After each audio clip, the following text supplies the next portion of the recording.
اگر مسجد میں نماز پڑھی جاتی ہے، مدرسے میں نماز پڑھنا سکھلایا جاتا ہے۔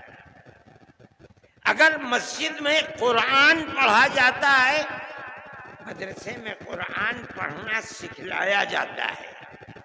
دونوں ایک چیزیں ہیں۔ جب ہم مسجد میں آپ سے کوئی مدد نہیں لیتے، ہم مدرسے میں کیوں آپ سے مدد لیتے؟ ہم نہیں آپ سے مدد لینا چاہتے۔ میں نے یہ بات کہی، میرے آدمی تھے وہاں بہت، لیکن صبح سے جو سن رہے تھے سب خاموش بیٹھے ہوئے تھے۔ میرے بعد ایک اور صاحب کھڑے ہوئے، پہلے تو انہوں نے یہ کہا کہ آپ نے مجھے وقت دیا اور ارشد کے بعد وقت دے دیا۔ میں نے کہا آپ مطمئن رہیں، آپ نے میری بات سنی ہے، میں آپ کی بات سنوں گا، کوئی میں نقد نہیں کروں گا۔ میرے اندر یہ ہمت ہے۔ انہوں نے بولنا شروع کیا۔ تھوڑی دیر کے بعد جیسے انہوں نے کہا کہ مدرسوں نے اپنے کردار کو ختم کر دیا، بس وہ تو سارے لوگ کھڑے ہو گئے اور نکالو اور مارو اور بھگا دو یہاں سے۔ میں نے سہیل صدیقی کے اوپر ہاتھ رکھا، میں نے کہا بھائی اچھا میں جا رہا ہوں۔ پکڑ لیا مجھے، خدا کے لیے مت جاؤ، اس مجمع کو ہم قابو میں نہیں کر پائیں گے۔ میں نے انہیں سمجھایا، وہ بیٹھ گئے۔ میں یہ بات کہتا ہوں کہ گورنمنٹ کی طرف سے کوئی بھی ایسی بات جو مدرسے اور مسجدوں کے اوپر کوئی زنجیر باندھنے کی چیز ہے، کیوں ہو رہا ہے؟ مدرسے نے تو اس ملک کی آزادی کے لیے سب سے پہلی آواز مدرسوں نے اٹھائی ہے۔ وہ مسجد جس کو انگریز نے مکمل تباہ کر دیا، اکبری مسجد، کیا ہوا تھا وہاں؟ غلامی کی زنجیر کو توڑنے کی تحریک وہاں سے چلی تھی۔ آج بھی اگر زمین کو کھودو گے ایڈورڈ پارک کی تو وہاں سے وہ ان کی دیواریں مل جائیں گی۔ آج انہی مسجدوں کے لیے یہ صورتحال چل رہی ہے، کیسے قابل قبول ہو سکتی ہے؟ ہم یہ سمجھتے ہیں کہ ملک کے اندر جو چیز، جو ذہن پنپ رہا ہے، وہ اس ملک کو تباہی کی طرف لے کر کے چل رہا ہے۔ ایک چیز نہیں ہے، مدرسے اور مسجدوں کا مسئلہ ہے۔ اسلام کے خلاف جو تحریکیں چل رہی ہیں، وہ تحریکیں انتہائی بدترین تحریکیں ہیں۔ سب سے پہلا مسئلہ ہے طلاق، ہم اس کے اوپر خاموش رہے۔ ہم گورنمنٹ کے مقابلے میں نہیں آئے۔ ہم نے یہ سوچا کہ بھئی ایک چیز ہے، چلو جس کے دل کے اندر ایمان ہے وہ اسلام کے قانون پر عمل کرے گا، جو کورٹ میں جائے گا کورٹ اس کے لیے فیصلہ کرے گا۔ لیکن اس کے بعد اسلام کے نظام کو درہم برہم کرنے کے لیے آگے آ گئے۔ اتراکھنڈ کے اندر یہی صورتحال چل پڑی۔ پھر چلیے اتراکھنڈ کے اندر چل رہی تھی، مرکزی گورنمنٹ نے اس کے سلسلے میں تمام ادیان کو ملا کر کے ایک نیا دین بنانے کی بات کو شروع کر دیا۔ ہم اس کے مخالف تھے۔ دستور کے اندر جو ہندوستان کا دستور ہے، جمعیت علماء، ہمارے اکابر شیخ الہند مولانا ابوالکلام آزاد، مولانا حفظ الرحمان صاحب، جو لوگ پارلیمنٹ کے اندر گھسے ہوئے تھے، اور جمعیت علماء برابر جیسے جیسے آزادی وطن کی چیز سامنے آ رہی تھی، ہمیشہ عہد لیتی چلتی تھی، ہم سے وعدہ کرو کہ ملک آزاد ہوگا، جو گورنمنٹ بنے گی، جو دستور بنے گا وہ سیکولر دستور ہوگا۔ اور کانگریس ہم سے وعدہ کرتی چلتی تھی۔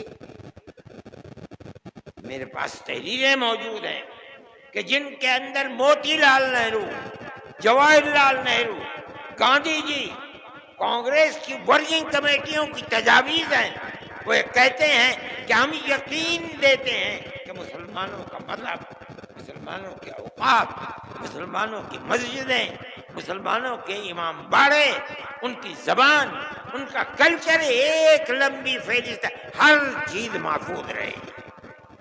ملک آزاد ہو گیا۔ آزاد ہونے کے بعد ملک کا دستور بنا، ایسے لوگ تھے جو یہ کہتے تھے کہ ملک آزاد ہوا، لیکن مسلمانوں نے اسلام کے نام کے اوپر ایک ٹکڑا ملک کا لے لیا، اس لیے اب ملک کا دستور ہندو دستور ہوگا، انہوں نے لے لیا۔ جمعیت علماء تھی جو لے کر کے بیٹھ گئی۔ ہم نے ملک کو تقسیم نہیں کرایا، ہمارے اوپر جوتوں کے ہار ہمارے گلوں کے اندر پڑے، ہمیں مارا گیا، لیکن ہم نے جس چیز کو صحیح سمجھا تھا ملک کی تقسیم کی مخالفت کی۔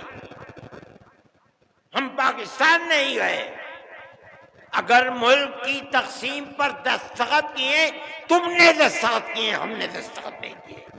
اگر قصور ہے تمہارا قصور ہے، ہمارا قصور نہیں ہے۔ شریف لوگ تھے، اس چیز کو سمجھے، جمعیت علماء کی اس تحریک کی بنیاد کے اوپر مجبور ہوئے اور ملک کا دستور سیکولر دستور بنا۔ دفعہ 25، 26، 29 لا کر رکھی گئیں، جن کا حاصل یہ ہے کہ ملک کی ہر اقلیت کو، چاہے وہ زبانی اقلیت ہو چاہے مذہبی اقلیت ہو، اپنے مذہب کے مطابق اپنے ادارے بنانا، ادارے بنا کر چلانا، ہر چیز جائز ہے اور بلا کسی کھٹکے کے جائز ہے۔ یہ وہ ہے دستور جو دستور ہے ملک کا، اور یہ سیکولر دستور ہے۔ اسی بنیاد کے اوپر مسلمان زندہ ہے۔ آج فرقہ پرست طاقتیں دستور کی ان شقوں کو کاٹ نہیں سکیں ابھی تک، لیکن اس کے خلاف کام کر رہے ہیں۔ کس بنیاد پر ہماری مسجدوں کو توڑا جا رہا ہے؟ آپ کو ہمارے مدرسوں سے کیا لینا ہے؟ ہمارے مدرسے کے اندر پڑھنے والے کوئی احتجاج نہیں کرتے، بسوں کو آگ نہیں لگاتے، ریلوں کو آگ نہیں لگاتے، کوئی جھگڑا نہیں کرتے، امن و امان کے ساتھ زندگی گزارتے ہیں، پڑھتے ہیں اور اپنی زندگی کو گزارتے ہیں۔ آپ کے اوپر کیوں شاخ گزرتی ہے یہ بات؟ کیا آپ ملک کے امن و امان کو پسند نہیں کرتے؟ میرے بھائی، جمعیت علماء کا یہ دستور ہے، جمعیت علماء اس چیز کو لے کر چل رہی ہے۔ آپ حضرات کو اس کی طرف توجہ کرنی چاہیے۔ میں یہ کہتا ہوں کہ آپ کو دستور نے حق دیا ہے، ہم اس چیز کو لے کر جمعیت علماء کورٹ میں چلی گئی ہے، سپریم کورٹ کے اندر، ان حالات میں جبکہ حکومتوں کی بنیاد نفرت کی سیاست پر ہے۔ جمعیت علماء نہیں سمجھتی کہ کوئی اور راستہ ہے علاوہ اس کے کہ ہم سپریم کورٹ کے کنڈی کو کھٹکھٹائیں۔ ملک کے اندر ہر وہ قوم، ہر وہ اقلیت جس کے پاس راستے بند ہیں، راستہ نہیں ملتا، تو اور کوئی صورت اس کے سامنے نہیں ہے کہ وہ سپریم کورٹ کو جا کر کے اس کے دروازے کو کھٹکھٹائے۔ ہم اس کے دروازے کو کھٹکھٹاتے ہیں۔ آپ کو اندازہ نہیں ہوگا شاید، ہم 500 سے زائد افراد ہیں جن کے مقدمات کو supreme court, high court, lower court کے اندر لڑ رہے ہیں۔ ان مقدمات کے اندر ہمارا کروڑوں روپیہ خرچ ہوتا ہے سال میں، ہمارا کیا ہے؟ ہماری جیب سے توڑا جاتا ہے، اس ہاتھ سے لیتے ہیں اور اس ہاتھ سے خرچ کر دیتے ہیں۔ جمعیت علماء کا یہ کردار ہے، جمعیت علماء اس کے لیے کام کر رہی ہے۔ سپریم کورٹ کے سوا ہمیں کوئی چیز نظر نہیں آتی ہے۔ وقف کے سلسلے کے اندر ہم سپریم کورٹ میں گئے، اور بڑے سے بڑا جو وکیل کپل سبل، جو ایک دن میں 5 منٹ کے لیے اگر کورٹ میں گئے 15 لاکھ روپے کی فیس لیتے ہیں۔ ہم جاتے ہیں، ان کو پیش کرتے ہیں، انہوں نے 3.25 گھنٹے کھڑے ہو کر کے وقف کے مسئلے کے اوپر گفتگو کی ہے۔ سارے ہندوستان کیا ساری دنیا نے اس کو دیکھا ہے؟ جمعیت علماء کے وکیل تھے. ہوتا کیا ہے اس کو اللہ جانتا ہے کل. لیکن جمعیت علماء سپریم کورٹ میں جاتی ہے، ہم بھی جائیں گے سپریم کورٹ میں، ہر بنیاد کو لے کر کے جائیں گے. جہاں ہمیں راستے نظر نہیں آئیں گے ہم جائیں گے. لیکن ہم یہ بات کہتے ہیں کہ ملک کی ایک پرانی تاریخ ہے، آج سے نہیں، 1400 سال سے ہماری تاریخ ہے اس ملک کے اندر. پہلے ملک کے اندر راجا اور رجواڑوں کی حکومت تھی، مسلمان زندہ تھا اور اپنے مذہب کے ساتھ اس ملک میں زندہ تھا. کیرلا سے لے کر سندھ تک زندہ تھا. اس کے بعد بابر آئے اور دوسری لوگ وسط ایشیا سے آئے اور انہوں نے حکومتیں کر لی. مسلمان اپنے مذہب کے ساتھ زندہ تھا. بہادر شاہ ظفر آخری بادشاہ تھے، چلے گئے. اس کے بعد انگریز کی حکومت، مگر مسلمان اپنی آزادی مذہب کے ساتھ زندہ تھا. اس کے بعد یہ آئی حکومت، کانگریس کی حکومت کے اندر ایسا مسئلہ مسلمان کے ساتھ نہیں تھا. کانگریس کی حکومت ختم ہوئی، اب اس کے بعد یہ لگتا ہے کہ اس دستور کو بھی آگ لگا دی جائے گی اور مسلمان کو مذہب کے اعتبار سے نقصان پہنچایا جائے گا.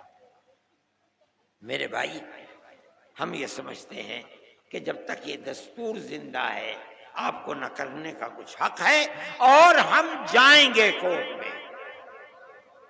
پہنچ گئے ہیں کورٹ کے اندر. فیصلہ کب آتا ہے کب نہیں ہوتا ہے ہمیں اس سے کوئی فکر نہیں. ہمارا ماننا یہ ہے کہ ملک کے اندر امن و امان رہ سکتا ہے تو اس کی صورت صرف یہی ہے کہ ملک کی ہر اقلیت اور اکثریت ایک دوسرے کے ساتھ مٹھی کی انگلیوں کی طرح سے جڑ کر رہے ہیں. جمعیت علماء اسی طرح زندہ رہتی ہے اور کام بھی اسی طریقے پر کرتی ہے. ہم اس چیز کو لے کر پہنچیں گے. لیکن میں یہ کہتا ہوں کہ یہ نظریہ دل میں پیدا کیوں ہوتا ہے کہ آپ مسلمان کو نقصان پہنچائیں اور اس کے مذہب سے بیگانہ کریں آپ. میں سمجھتا ہوں کہ یہ چیز ملک کے لیے غلط ہے اور سارے ملک کو تباہ کر رہی ہے. آپ اقلیت اور اکثریت کے اندر گھسیں، ماحول کے اندر کاروبار کو دیکھیں، اقتصادیات کو دیکھیں، امن و امان کو دیکھیں، ہر اعتبار سے ملک تباہ اور برباد ہوتا چلا جا رہا ہے. کاروباری لوگ یہ بیٹھے ہوئے بنارس کے، میں صبح سے بات کر رہا ہوں، ہر آدمی یہی کرتا ہے کہ جم گیا ہے کاروبار. ایسا لگتا ہے جیسے مارکیٹ میں پیسے ہی نہیں ہیں. چند افراد ہیں جو سارے ملک کی دولت کے اوپر قبضہ کیے ہوئے ہیں، لیکن سارا ملک ان چند افراد سے تو نہیں چلتا ہے. کیا بربادی ہے. میں کہتا ہوں گورنمنٹ جسے امن و امان قائم کرنا چاہیے، بھائی چارگی کو بڑھانا چاہیے، ہندو مسلم اتحاد کو پیدا کیا جائے، ہر ایک کو مذہبی دستور کی آزادی دی جائے. آپ نے اس کو آگ لگانا شروع کیا ہے. ملک تباہی اور بربادی کی طرف چل رہا ہے. جمعیت علماء کی یہ تحریک ہے. امن و امان ختم ہو رہا ہے. موب لنچنگ ایک مصیبت ہے اور سب سے بڑی مصیبت لوگ یہ سمجھ رہے ہیں کہ مسلمان کی تباہ نہیں. جب آپ لوگوں کو یہ حق دیں گے کہ وہ قانون کو اپنے ہاتھ میں لے لیں تو صرف مسلمان ہی کا قتل نہیں ہوگا، مسلمان کا بھی قتل ہوگا، ہندو کا بھی قتل ہوگا. بربادی ملک کے اندر آئے گی. کیا کر رہے ہیں آپ؟ میں حکومتوں کو کہتا ہوں، کہاں ہیں حکومتیں؟ کیا ہو رہا ہے؟ کس طرح قتل ہو رہے ہیں؟ کیا انتظامیہ کو یہ پتہ نہیں کہ کیا ہو رہا ہے؟ کون لوگ ہیں وہ عنصر، کون ہیں جو اس طریقے پر آدمی کو آپ کی موت سے کھیل رہے ہیں، وہ کون لوگ ہیں؟ دنیا دیکھ رہی ہے۔ ہم نے یہ بات کہی تھی، شور مچایا تھا جب بہار سے جو صوبہ بنا اس کے اندر موب لنچنگ سب سے زیادہ، اور بی جے پی گورنمنٹ تھی، بی جے پی گورنمنٹ گر گئی، امن و امان ہو گیا۔ آج یو پی کے اندر ایسی تباہی مچی ہوئی ہے، اور یہی راجستھان کے اندر ہے۔ اگر حکومت چاہے تو وہ ملک کے امن و امان سے کھیلنے والے لوگ ایک دن نہیں آزاد رہ سکتے۔ لیکن یہ افسوس کی بات ہے کہ ہندو اور مسلمان کا قتل عام کرنے والے لوگ بالکل زندہ ہیں، اگر گئے بھی جیل میں 2 4 5 10 دن کے لیے گئے، اور اس کے بعد آزاد ہو کر کے پھر انہوں نے یہی شروع کر دیا۔ کس طرح ملک چلے گا؟ یہ بربادی کس طرح سے قبول کر لی جائے؟ میں یہ بات ارباب مدارس سے کر رہا ہوں کہ انہیں اپنے مدارس کی حفاظت کے لیے کام کرنا چاہیے۔ حفاظت کس طرح سے ہوگی؟ ایک تو ہے حفاظت دستوری۔ دستوری حفاظت کا مطلب یہ ہے کہ جو دستور کے اندر دفعات ہیں اور دستور نے جو آپ کو اختیار دیا ہے، آپ اس دستور کے دیے ہوئے اختیار کو استعمال کریں، بہت اچھی بات ہے۔ لیکن اگر میں اپنے مکان کو دبی بنا سکتا ہوں جب زمین میری ہو، اگر میری زمین نہیں، میں نہیں بنا پاؤں گا، تو آپ یاد رکھیے کہ مدرسے کو بھی آپ جب ہی بنا سکتے ہیں جب وہ زمین مدرسے کی ہو۔ آپ جب ہی بنا سکتے ہیں جب کسی دوسرے کی زمین پر آپ نے قبضہ کر کے اپنا مکان نہ بنایا ہو، تو آپ مدرسہ کیسے بنا دیں گے؟ مسجد کیسے بنا دیں گے؟ نہیں ہو سکتا ہے۔ دوسری بات، آپ جب ہی بنا سکتے ہیں جب آپ نے میونسپلٹی سے، کارپوریشن سے، ضلع انتظامیہ سے اپنی زمین ثابت کر کے اس زمین کا نقشہ منظور کرایا۔ اگر نہیں ہے آپ اسے نہیں بنا سکتے۔ یہ ایک مصیبت ہے، اور میں سمجھتا ہوں کہ یہ بھائی چارگی تھی۔ بے شمار جگہیں ایسی ہیں کہ اگر اکثریت وہاں مندر بنانا چاہتی ہے، کسی اجازت کی ضرورت نہیں۔ مسلمان اگر مسجد بنانا چاہتا ہے، کسی اجازت کی ضرورت نہیں۔ میں دیوبند کو جانتا ہوں، کسی اجازت کی ضرورت نہیں تھی۔ لیکن بی جے پی گورنمنٹ کے اندر اور کہیں آئی نہ آئی، لیکن مسجد اور مدرسوں کے اوپر یہ آفت آ گئی۔ آپ کی گورنمنٹ جو ہندوستان کے اندر ملک کی آزادی سے پہلے اور ملک کی آزادی کے بعد، میں دارالعلوم دیوبند کو کہتا ہوں، دارالعلوم دیوبند کا جو کردار ملک کو غلامی سے نکال کر آزادی کے لیے تھا، وہ کردار ساری دنیا میں شہرت پکڑے ہوئے ہے۔ کبھی دارالعلوم کی کسی عمارت کے لیے کبھی اجازت کی ضرورت ہی نہیں ہے۔ دارالعلوم والے جانتے ہی نہیں تھے بھائی کس چیز کی اجازت۔ کوئی گورنمنٹ ہو، گورنمنٹ دارالعلوم سے کبھی یہ نہیں کہتی تھی کہ تم اس کی منظوری لو، اور کبھی منظوری لی نہیں گئی۔ اتنا بڑا دارالعلوم 100 سال سے زیادہ وقت گزر گیا اس کو، بلکہ 150 سال کے قریب، کبھی کسی چیز کی اجازت نہیں لینی پڑی اس کو۔ اس گورنمنٹ نے آ کر دے دیا، اور اس کے اوپر قدغن لگ گئی۔ 6 سال سے ایک اینٹ دارالعلوم کی رکھتی نہیں گئی ہے۔ دارالعلوم نے ان سے پوچھا کیا بات ہے، کہا کہ اجازت نہیں ہے۔ دارالعلوم نے اپنے اس کردار کی بنیاد پر ان سے کہا، ہو سکتا ہے کہ گورنمنٹ کا بھی اس کے اندر دخل ہو کہ بھائی نہیں ہے، ہم آپ سے کہتے ہیں آپ ہمارے اوپر جو جرمانہ چاہے لگا دیجیے۔ انہوں نے جرمانہ لگایا 1 کروڑ 1.5 کروڑ سے زیادہ کا۔ دارالعلوم نے 25 لاکھ اس میں جمع کیے، 25 لاکھ یا 20 لاکھ، باقی اور کے بارے میں اختلاف ہو گیا۔ وہ کہتے تھے 60 کروڑ روپیہ دینا پڑے گا۔ اس کے بعد پھر بات چیت ہوئی تو وہ گر کر کے 1 کروڑ 60 لاکھ کے اوپر آ گیا۔ دارالعلوم نے 25 لاکھ دے دیا، ابھی تک فیصلہ نہیں ہوا ہے۔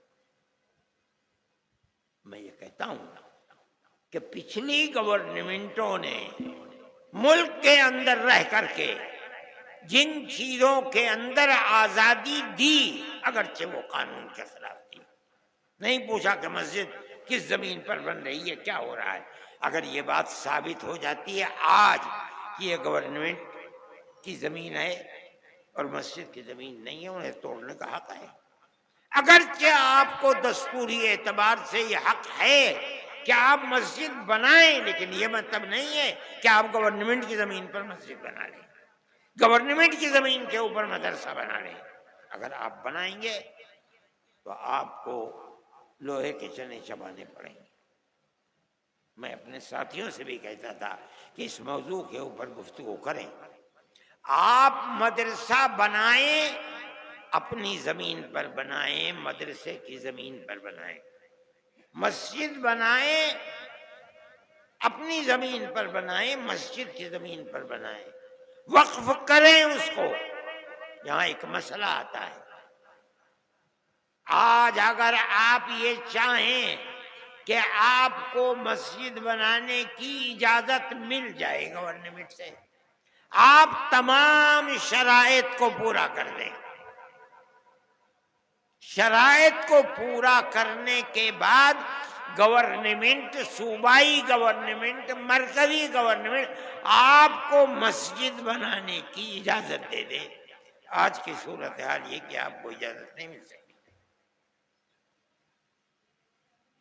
پھر کیا کریں گے آپ مشترکہ مکان، پنچایت گھر، اس طریقے کا مکان بنانے کی اجازت لیں، اپنے پنچایت بھی کریں اور آپ اس کو مسجد کے طریقے پر بھی استعمال کریں۔ لیکن یہ غلطی کبھی مت کیجیے گا کہ نقشے کی منظور کرائے بغیر یا اپنی زمین کے علاوہ گورنمنٹ کی کسی زمین کے اوپر آپ کر لیں، تو جس طرح آپ کی بنائی ہوئی ان کالونیوں کو بلڈوزر سے سینکڑوں مکانات کو تباہ کیا جا رہا ہے، اسی طرح آپ کی مسجد اور مدرسوں کو بھی تباہ کیا جائے گا۔ آپ اسے یقین سمجھیے، اور اس کے لیے آپ کو کوشش کرنی چاہیے۔ میرے بھائی، وقف کے مسئلے کے اندر بھی ہم اسی طرح گئے ہیں۔ اوقاف کا مسئلہ اپنی جگہ کے اوپر بڑا اہم مسئلہ ہے۔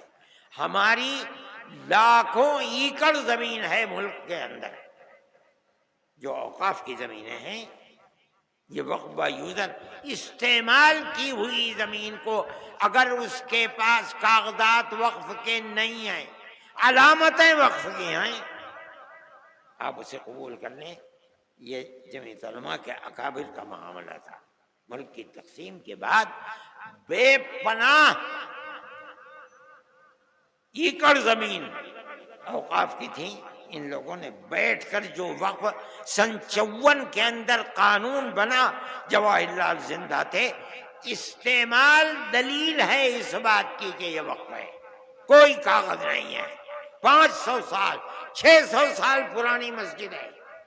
آپ کے یہاں جونپور کے اندر کیسی بڑی بڑی مسجدیں، معلوم ہوتا ہے قلعے ہیں، 400 سال 500 سال پرانی مسجدیں ہیں، کسی کاغذ کوئی کاغذ ہے ہی نہیں اس کے اندر۔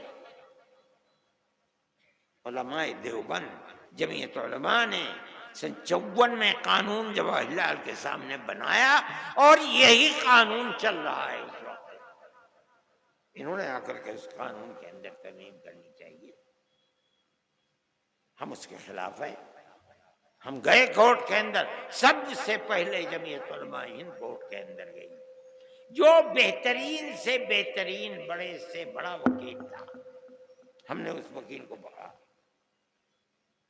اور میں یہ بات کہتا ہوں، وہ نہیں ہے یہاں، میں کبھی اگر گیا تو میں ان کا شکریہ بھی ادا کروں گا۔ وہ وکیل جو 15 لاکھ، مجھ سے صاحب کہہ رہے تھے کہ انہیں کچھ مشورہ لینا تھا. انہوں نے کہا میرے پاس تو وقت نہیں ہے، اگر آپ کو مشورہ لینا میں جا رہا ہوں فلاں صاحب کے پاس ملنے کے لیے، آپ گاڑی میں بیٹھ جائیے. گاڑی میں بیٹھ گئے. ایک جین صاحب ڈاکٹر ہیں دیوبند، وہ مجھے سنانے لگے کہ میرے خیال میں 5-7 منٹ لگے ہیں وہاں تک پہنچنے میں. انہوں نے مشورہ دے دیا اور ان سے پوچھ لیا کہ میں کیا پیش کروں. فرمایا 10 لاکھ روپے دے دو. 5-7 منٹ کی گفتگو میں کہا کہ میرا اسٹینو ہے، اس کو دے دو 10 لاکھ روپے، اور 10 لاکھ روپے انہوں نے دے دیے. جمعیت علماء کے ساتھ ان کا معاملہ یہ ہے کہ مٹھی میں دبا کر کے جو بھجوا دیتا ہوں، آج تک اس شخص نے کبھی یہ نہیں کہا کہ کیا دے رہے ہو، اٹھا کر کے جیب میں رکھ دیتے ہیں. اس لیے کہ وہ یہ سمجھتے ہیں کہ جمعیت علماء کا معاملہ اپنے لیے کچھ نہیں ہے، یہ تو صرف جنتا کے لیے ہے، ہم اسی کام کو کر رہے ہیں، وہ اس میں ہمارے ساتھ شریک ہے. اس لیے میرے بھائی اپنے معاملات کو سمجھیے. جمعیت علماء آپ کے لیے معاون و مددگار ہے. ہم ہر لمحے کے اوپر مدارس کے مسئلے کے اندر بھی ہم کورٹ میں پہنچ گئے، لیکن کورٹ نے یہ کہا کہ یہ مسئلہ اتراکھنڈ کا ہے، اسے ہائی کورٹ میں جانا چاہیے. ہم نے کہا ٹھیک ہے دے دیجیے. لیکن میں کل بھی وکیل صاحب سے بات کر رہا تھا کہ اب سب سے پہلے آسام کے اندر مسئلہ آیا، دوسرے نمبر میں اتراکھنڈ کے اندر مدارس کا مسئلہ آیا، تیسرے درجے کے اندر یو پی کے اندر آ گیا، چوتھے درجے کے اندر ہریانہ میں آ گیا. کہاں کہاں ہائی کورٹ میں جائیں؟ آپ یہ بتائیے. بہتر سے بہتر سپریم کورٹ کے وکیلوں سے مشورہ کر کے کیا یہ اسباب کہ 4 صوبوں کے اندر مدرسوں کے پاس نوٹس آ رہے ہیں، کیا یہ سب مل کر کے سپریم کورٹ میں جا سکتے ہیں یا نہیں؟ اگر جا سکتے ہیں تو بتائیے ہمیں کیا کریں گے. انہوں نے کہا کہ میں 2-4 دن کے اندر اس سلسلے میں مشورہ کر کے آپ کو بتا دوں گا. جس دن یہ مشورہ آئے گا ہم اسی وقت سپریم کورٹ میں جائیں. مگر یاد رکھیے ہمیں اگر راحت مل سکتی ہے تو دستوری حق کے اوپر مل سکتی ہے. اگر وہ مدرسے کی زمین مدرسے کی نہیں ہے اور نقشہ منظور کرایا ہوا نہیں ہے، آپ کو کوئی راحت نہیں ملے گی. اس بات کو آپ سمجھیں اور اسی طریقے کے اوپر لے کر چلیں. جمعیت علماء جو کر سکتی ہے ہم آپ کے ساتھ ہیں. جمعیت علماء کا یہ کردار ہے کہ امن و امان کے ساتھ چلیے. ملک میں امن و امان ہونا چاہیے، ملک میں پیار و محبت رہنا چاہیے. بغیر اس کے ملک نہیں چلے گا. ہم اس بات کو کہہ رہے ہیں، ببانگ دہل کہہ رہے ہیں. اگر گورنمنٹ کا کوئی کردار ایسا ہے جس کے اندر امن و امان ختم ہوتا ہے، اور آج کل بہت ہو رہا ہے، تو ملک اور حکومت سب کے لیے بربادی کا سبب ہے. آپ دیکھیے میں انہی چیزوں کو سبب سمجھتا ہوں. آج سے 8-9 سال بلکہ 10 سال ہی ہو رہے ہیں تقریباً جب گورنمنٹ آئی ہے. کس قوت کے ساتھ آئی تھی، لگتا تھا سارا پارلیمنٹ بی جے پی کا ہے. لیکن 7-8 سال گزرے، اس وقت بی جے پی دلی کے اندر یعنی ملک کے اندر اس اقلیت میں ہے کہ اگر بیساکھی نہ ہو تو بی جے پی 2 گھنٹے بھی سرکار نہیں بنا سکتی. کیوں ہوا؟ اتنی بھاری اکثریت اتنی اقلیت میں کیسے تبدیل ہو گئی؟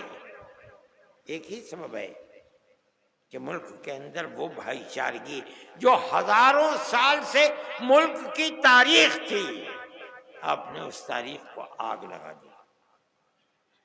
اس لیے ہر آدمی سوچتا ہے، اور آپ جتنا آگے بڑھ رہے ہیں اس نفرت کے اوپر پیر ٹیکتے ہوئے، آپ یقین مانیے کہ آنے والے دن اور بھی آپ کے لیے بربادی کا ہے.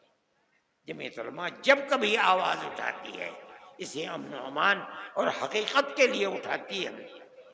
بابری مسجد کا مسئلہ تھا، جمعیت علماء تنہا وہ جماعت ہے جو اجودھیا سے لے کر کے سن 51 سے اور 70 سال تک مقدمہ لڑتی رہی ہے، کوئی نہیں ہے۔ جمعیت علماء تنہا ایک جماعت ہے۔ لوور کورٹ میں بھی ہم نے لڑا، پھر ہائی کورٹ میں تو بہت کم دن رہا، وہاں ہم نے لڑا، پھر وہی مقدمہ آؤٹ کر کے آ گیا، ہم سپریم کورٹ کے اندر لڑتے رہے۔ ہمارا مدعا یہ تھا کہ بابری مسجد اپنی جگہ پر ہے، اکھاڑا یہ کہتا تھا کہ نہیں اپنی جگہ پر نہیں ہے، یہ رام جنم بھومی ہے، یہاں مندر تھا، بابر نے اس مندر کو توڑا اور توڑ کر وہاں مسجد بنائی ہے۔ انہوں نے کہا کہ ہم اس کو کھودیں گے، ہم نے کہا کھود لو۔ ہم نے ببانگ دہل کہا کہ اگر یہ ثابت ہو جائے کہ یہ مسجد نہیں ہے، مندر تھا، مسجد بنی ہے، ہم آپ کے ساتھ کھڑے ہوں گے کہ جو زمین مسجد کی زمین نہیں ہے وہاں مسجد کا بنانا جائز نہیں۔ انہوں نے کہا کھدائی کریں، ہم نے کہا کھدائی کر لو۔ جو کر سکتے تھے وہ کیا، لیکن مندر ہونے کی کوئی علامت نہیں ملی۔ ہمیں اور طاقت مل گئی، ہم نے پھر یہی بات کہی اور قوت کے ساتھ کہی۔ سپریم کورٹ کے اندر بات چلتی رہی، ہم ہر دن ہر تاریخ کے اوپر کتنے لاکھ روپیہ خرچ کیا کرتے تھے، ہم نے خرچ کیا اس کو۔ ایک قوم کا مسئلہ ہے بھئی، آپ ہماری مسجد کو یہ کہہ کر کے کہ یہ رام جنم بھومی ہے، اس کا مطلب یہ ہے کہ نہ بابر کے ساتھ کوئی عالم دین تھا جو یہ بتائے کہ کسی دوسری جگہ کے اوپر جو ان کی مذہبی جگہ ہے اس کو ہٹا کر کے توڑ کر کے مسجد نہیں بن سکتی، کوئی بتانے والا نہیں ہے۔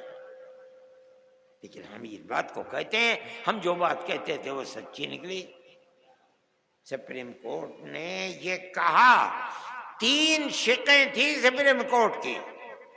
ایک شق یہ تھی کہ مسجد اپنی جگہ پر ہے، ہمارا سر بلند کر دیا۔ اکھاڑا جھوٹ بولتا ہے، وہ کہتا ہے کہ مسجد اپنی جگہ نہیں ہے، یہ رام جنم بھومی تھی، مندر کو توڑ کر کے بابر نے مسجد، سپریم کورٹ نے کہا غلط ہے، مسجد اپنی جگہ ہے۔ دوسری بات کہتا ہے جنہوں نے مسجد میں جا کر مندر کو رکھا ہے وہ مجرم ہیں۔ یہ 2 بات کہنے کے بعد تیسری بات خود بخود واضح ہے کہ جب دونوں چیزیں ہیں تو تیسری بات یہ ہے کہ مسجد مسلمانوں کی ہے، یہاں آ گیا کہ مسجد ہم اکھاڑے کو دیتے ہیں۔ لیکن میرا دل مطمئن ہے، آج نہیں کہہ رہے ہیں، یاد رکھیے وہ دن آئے گا جب مورخ یہ کہے گا کہ گورنمنٹ نے ظلم کیا ہے، مسجد کی جگہ ہے جس کو انہوں نے رام جنم بھومی کہہ کر کے اس کو بنا دیا۔ ہمارا مسئلہ ہے جمعیت علماء ہر اس طرح کی چیزوں کے اندر آگے بڑھتی ہے۔ جمعیت علماء نے آپ کو جمع کیا ہے، ہماری کوئی غرض نہیں، لیکن ہماری غرض مدارس سے وابستہ ہے۔ ہم یہ سمجھتے ہیں کہ مدارس کی بنیاد اس ملک کو غلامی کی زنجیروں سے نکال کر آزادی کی طرف لے کر چلنا، اس ملک کو، اس قوم کو۔ یہ مسجد اور مدرسوں کا کردار ہے، جو نہیں جانتے وہ جاہل ہے۔ جس مسجد سے یہ آواز اٹھتی تھی انگریز نے اس کو ختم کر دیا، آج زمین کھودو وہاں سے نکلے گی۔ جن مدرسوں سے آواز اٹھی تھی مدرسے، انگریز نے ان کو ختم کر ڈالا، لیکن کلا محل رہا ہے، دلی کا وہاں جاؤ اس کے آثار آج بھی ملتے ہیں۔ کہا جاتا ہے کہ شاہ عبدالعزیز صاحب محدث دہلوی کا مدرسہ یہی تھا۔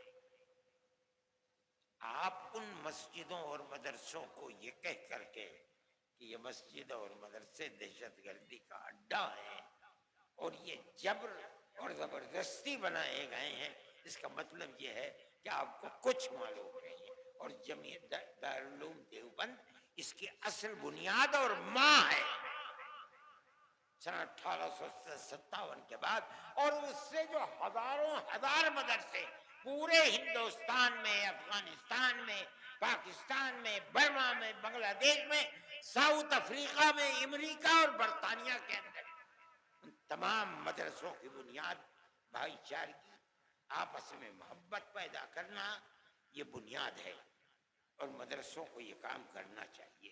میں یہ کہتا ہوں کہ آپ مدرسے بنائیے، ان کے لیے طریقے نکالیے، اجازت لیجئے، اور ہم گورنمنٹ سے یہ بات کہیں گے،